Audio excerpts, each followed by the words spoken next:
Hello my people, I just wanted to say this video is a bit all over the place and I'm sorry. I'm doing my best. I'd also like to say this portion of the video is sponsored by Klarna, and that is about it. Let's do it. Hello everybody, I am jumping ahead here for a second because as we're talking about the new year and some of the different things that I'm incorporating into that new lifestyle and some of my resolutions, I have been the biggest fan of Klarna to help me with all of my online purchases, which has been amazing. So let's talk about it. Now Klarna is an amazing Google extension slash app that you can use to buy now and pay later anywhere. There's automatic coupons and there's cash back at checkout. You can literally shop from your favorite store and you can use them to apply coupons and to pay later and have it divided into different paying segments, all while being done extremely securely and effortlessly. Klarna actually partners with over 250,000 different merchants for you to use them with, and they provide you with the most seamless shopping experience. And I have loved using this because I've been doing a lot of my self-care shopping for the new year, all while being able to buy now and pay later or whatever I really want to do. Now with Klarna Pay, either using the app or the Google Chrome extension, which is what I've been using the most of on my computer, you can really shop anywhere you like, paying in the most beneficial way to you. You really have options with them. One of the options, and the one that I actually just used recently, is the pay it in 4. You're able to divide it up into 4 different payments. You can also do paying in 30 days, which basically means you can make your payments in the Klarna app after trying out the product. And there's monthly financing. So it's just a really, really cool thing, and it's obviously free to download the app as well as the Google Chrome extension. You can use the link down below to get more information on Klarna and either get the Google Chrome extension or the app. Thank you to Klarna for sponsoring that portion of the video, but now it is time to have a little chat. Hello everybody. I want to just give a little bit of an update because I feel like I have told you guys for a very long time I love it when we're all on the same page and kind of know what's going on. I have a lot of change happening, and I'm a person who is very, very planned down to like literally every hour what I'm doing in a day, literally everything. And when change happens, and especially really abrupt change, it really throws me off. And it's a very weird and vulnerable position for me. January has hit me hard, I'm not gonna lie. There was a lot that went on in January so far. But I'm here in Hawaii now. Hello. Here I am in Hawaii, and I don't know when I'm going home, which is the weirdest thing ever for me to say because I thought my year was gonna look one way. I had it planned one way. I literally, January 1st was in my planner writing out everything I thought was going to be happening this year. Things happen, shit happens, and then now I'm over here going, well, scratch that, we're starting from square one. I was really sad about it at first and really scared, but then I was like, wow, this is the first time in my life that I have a new year where I have no plan. Every other year it was like, go to school, you know, do this, do that, whatever it was, I always had a plan for myself. And this is the first time in my life where I can make that plan for myself. And it's very, very scary, but it's also a very powerful feeling, and a feeling of like I'm growing up and becoming who I'm meant to become. I feel like the last couple months of 2021, I just felt this change happening, and I didn't want to put my finger on it and like know what was happening. I just kind of was like suppressing what I was feeling of like, I need to be doing more stuff. I feel a change coming. I was comfortable, and so I kept literally burying it down as deep as I could, and I was like, no, I'm not doing that. It's very scary when you have a feeling but you don't know what you're feeling and you're trying to figure that out while also not necessarily wanting a change to happen. Do you ever have that feeling? It's like, you know it's there, but you don't want it to be there, but it's not going away. It's kind of where I was at. And so literally hitting January and kind of having that change and that decision made for me, it was really scary because I am such a control freak. I like to know every possible outcome of a situation, and normally I tend to focus on the bad outcomes and plan accordingly. I'm very cautious, and it really sucks when that kind of happens, but you're also prepared for it because that's just kind of how you always are. But it doesn't make it less scary, and you just feel lack of control all the way around. I just want to say, for starters, I'm doing okay, and I promise you that. I am with my family. I've had friends that I have taken for granted for way too long in my life supporting me and here for me right now. You guys, without me even saying anything, knew something was going on, which is so funny because I feel like that's just, you know, your best friend, and I feel like you guys kind of knew something was weird. And I wasn't really explaining. I kind of took a little break from social media. I was trying to figure out exactly what my next plan was, because when something happens to me, I get in like defense mode and I have to plan in almost like survival mode, which sounds really dramatic, but I just really am protective over myself. I've had a lot of things happen in my life on camera and off, and things that have gone to the public that really have stressed me out, where I just constantly have been in like high security mode, and I feel like that's honestly kind of held me back from a lot of things. And I'm realizing that now, which is really a bummer, but I also feel like it's really powerful because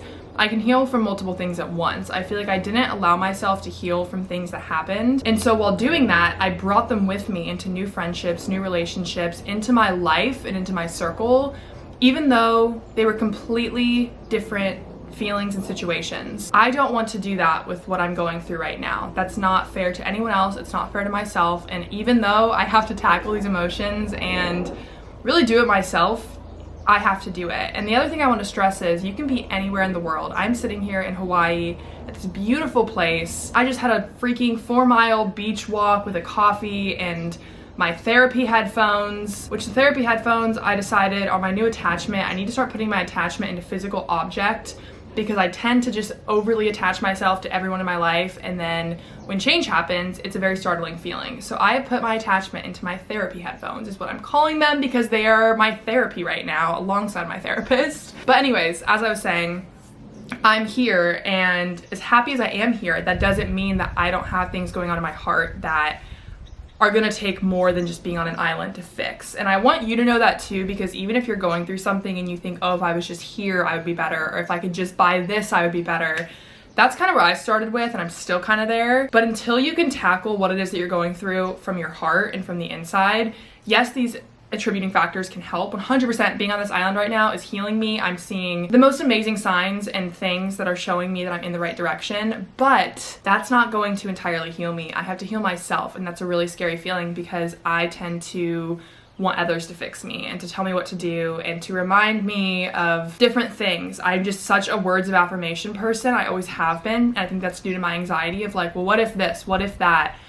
And so just constantly asking people to tell me things I want to hear, or to remind things or reiterate things, is what I've always gone to for my comfort. But that's not life, and I have to be able to do that for myself at some point, and that's kind of where I'm at right now. And I just want you to know, like, if that's kind of what you're going through, you're not alone. We are all so young and have so much life to live and so many lessons to learn. The hardest parts are going to be some of the most pivotal moments in your life, and that's what a lot of people have been telling me recently. I love comfort. Who doesn't love comfort? It's comfortable. I mean, maybe someone that likes to go freaking, I don't know, tightrope across the Grand Canyon doesn't like comfort, but a lot of people tend to stick to what's comfortable. But that's not going to lead to a lot of growth, and that's kind of what I'm learning right now. Here's what I'm gonna say before I kind of wrap this up. This is really just an update before I kind of go into this new chapter. I'm in Hawaii right now for an unseen amount of time. I needed to heal my heart, and I needed to find myself, and I needed to do that in a place where I really could just be surrounded by the ocean and by nature and by my friends. I'm going to be going over to the North Shore, and I have a place, and I'm going to be staying there, and Hannah's gonna stay with me. I'm gonna be around friends. I'm gonna be just near people that are going to be there for me right now. But most importantly, I'm gonna be there for myself. And this is the biggest chapter and biggest thing I've ever done for myself, because I'm so not like that. I'm just such a freaking planner. But this is part of stepping out of that comfort and growing. And you guys are gonna come along. I feel a change in my videos this year. I feel a change in who I'm becoming, and you guys are gonna come along and see it. I do just want to say though, you may be wondering like what's going on. Let's just put it this way. I've had a lot of situations in my life where I could have come online and spoken or said my piece or showed people my perspective, because at the end of the day, everything's about perspective, and everything is about your own version of how something happened or how you feel. And everyone's you have to honor to a degree. Doesn't mean there's not right from wrong, 100%. But I keep my mouth shut. That's how I was raised. That's my morals. I think that silence and, you know, learning things behind closed doors is so much more beneficial than coming online. Even when I was younger and could have come on here and been like this, that, and go off, why? What am I gonna gain from that? No one knows me. No one knows the other people. They know a version, but they don't know the real core version of me. So I just don't do that. I kept my relationship, my almost year-long relationship, offline for a reason. It was just something I always knew I would do with a person, and I did. And I'm going to respect the same thing now that that relationship is closed. I'm not going to be coming on here and being like, you know, here's this, here's that, screw this. Like, no, that's not me, and that's not how I was raised and who I want to be. I'm okay, and I'm healing, and it's a new experience for me. But that's really all there is that I want to say on it, and I hope you can respect that. I don't need it to be all the comments. I don't need to be getting all the questions. I've already been getting it a lot, and it's hard to see when you're trying to be this independent woman and then you're feeling already kind of at a low, and then people are coming at you for a lot of different things, whether it's, you know, my body right now, how I look, what, I don't know, whatever it is. There was a lot of conversation, and I just kind of wanted to nip that and just be like, I'm good, I'm present, I'm here, I'm okay, and I'm not going to be coming on and doing any bad talk. That's not who I am. So that's really all I have. What a year this is gonna be. I hope to look back at this at the end of this year and be so proud of where I started and where I'm going to be. I'm very excited for that. Thank you guys for still being here and watching this and caring about me. It means a lot, especially at a time where you want to kind of isolate yourself and feel like no one's really there for you. I have a lot of people that are, and it means a lot, and I've gotten a lot of really sweet messages and reminding me of my worth, and it just really, I can't thank you enough. Okay, I love you guys, and I will see you soon. She's a Mona Lisa. Everyone's lining up to see her.